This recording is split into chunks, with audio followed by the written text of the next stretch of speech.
Two wires A and B of different metals have their lengths in ratio 1:2 and their radii in ratio 2:1 respectively. IV graphs for them is shown in the figure.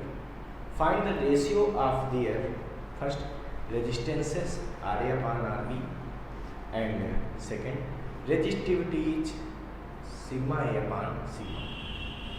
Okay तो देखिए बच्चों, यहाँ पे कहा जा रहा है कि जो V और I मतलब करंट और वोल्टेज का ये ग्राफ आपको, ठीक है, आपसे पूछा जा रहा है पहले कि आप बताइए कि रेजिस्टेंस का रेशियो क्या है दोनों वायर्स की।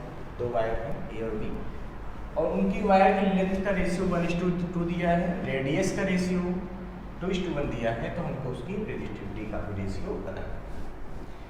देखिए बच्चों, जो रेजिस्टेंस होता है वो तो आपको पता है ना, V अपान I होता है। क्या होता है?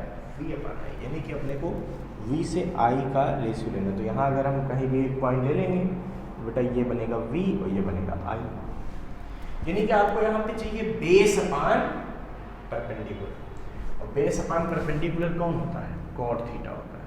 क्या होता है? कॉट। यानी कि यहाँ पर जो रेजिस्टेंस है वो तो सीधे सीधे कॉट थीटा है। यानी कि ए वायर का रेजिस्टेंस कोई पूछता है तो ए वायर का जो एंगल बनना V से उसका कॉट थीटा, और बी वायर का कोई पूछेगा तो V से हम क्या करेंगे? Tan theta. अगर यही बच्चों I से एंगल दिए होते तो टेन थीटा का कैंसर आता, क्योंकि तब परपेंडिकुलर भी मिल जाता, वो एक अलग बात है। अभी फिलहाल आपको ये समझना है कि जो इसका रेजिस्टेंस है जब V नीचे रहेगा या एक्स एक्सिस पे तो ये क्या हो जाएगा? V अपान I, तो base upon perpendicular, base upon perpendicular मतलब कॉट थीटा लगाना है। यानी कि R A upon R B लिखने में तो कोई बुराई नहीं है कि हम लिख दें कॉट और ए वाले का एंगल V से, तो V से कितना एंगल है? 30 डिग्री अपान कॉट 45 डिग्री। या मैं कह सकता हूं कि R A upon R B की वैल्यू क्या आएगी? तो ये आ जाएगी बेटा कॉट 30 √3 होता है, कॉट 45 का 1 होता है। यानी कि R A upon R B की वैल्यू क्या आ गई? ये आ गई √3 अपान 1। एक आंसर अपना हो गया। दूसरा आंसर कैसे आएगा? हमको रेजिस्टिविटी का रेशियो चाहिए। बात को समझो, देखने में तो आपको लग रहा होगा कंडक्टिविटी दिया है सिग्मा, लेकिन जो लिखा है आप उसको फॉलो करें। रेजिस्टिविटी लिखा है मतलब सिग्मा ए पहले वायर की रेजिस्टिविटी और सिग्मा बी बाद। यानी कि यहाँ पर अगर इफ सिग्मा इज रेजिस्टिविटी मतलब स्पेसिफिक रेजिस्टेंस है सिग्मा, सिंबल चेंज किया, ध्यान रखना, आप रो लिखते थे और आप सिग्मा को लिखते थे कंडक्टिविटी, बट यहाँ एग्जाम में अगर दे दिया गया कि रेजिस्टिविटी और ये इसके अंदर को रेजिस्टिविटी दे दिया है, फिर आप उसको कंडक्टिविटी नहीं मानेंगे, जो लिखा है वही मानना पड़ेगा, ठीक है। देन तो बेटा रेजिस्टिविटी का फार्मूला क्या होता था? याद करो, R बराबर आपने पढ़ा था रो एल अपान ए, है ना, तो रो बराबर हो जाता था आर ए अपान एल। क्या सिग्मा बराबर वही हो जाएगा? रो की जगह सिग्मा यूज किया तो वही लिख दो, आर ए अपान एल। क्या होती है? R A upon L. बेटा देखो, आपको पता है जो एरिया ऑफ क्रॉस सेक्शन होता है वायर का वो क्या होता है? जैसे एक वायर है तो इसका क्रॉस सेक्शन एरिया ये होगा ना, क्या होगा? पाई आर स्क्वायर। तो आप चाहो तो सिग्मा को आप ऐसे भी लिख सकते हो, क्या लिख सकते हो? आर ए एरिया, एरिया की जगह क्या लिख सकते हैं? पाई आर स्क्वायर अपान एल लिख सकते हैं। अब अपने को निकालना है बेटा सिग्मा ए पहले वायर के लिए रेजिस्टिविटी, तो क्या आएगा बताओ?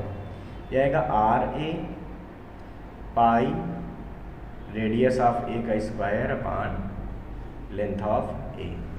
और अगर अपने को निकालना पड़ गया सिग्मा बी तो ये क्या आएगा?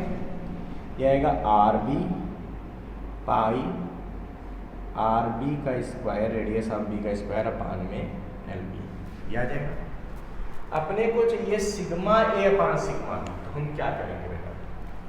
सोचो, डिवाइड कर लेंगे दोनों को, ठीक। क्या लिख देते हैं? Sigma A upon sigma B. फिर क्या आएगा भाई?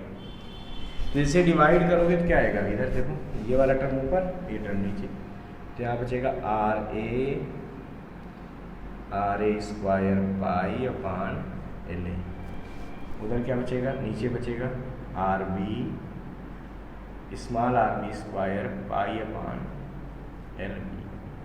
पाई से पाई को कैंसिल कर सकता हूँ, यानी कि sigma A upon sigma B की वैल्यू बचेगी अपने पास R A upon R B, ठीक है, R A upon R B मतलब रेडियस का स्क्वायर, ऐसा बच गया, ऊपर आर ए नीचे आर बी, ठीक है, और बचा L B upon L A. क्या मैं सारी वैल्यू पुट कर सकता हूँ? बिल्कुल कर सकता हूँ। तो क्या मिलेगा अपने को बताओ, R A upon R B फिर कितना आया है, क्या आया है √3:1। फिर ये आया R A upon R B radius, radius का वैल्यू क्या था 2:1 था, और स्क्वायर करेंगे तो क्या हो जाएगा 4:1। देखो 2:1 था और स्क्वायर करोगे तो क्या हो जाएगा 4:1, ये स्क्वायर है इसलिए।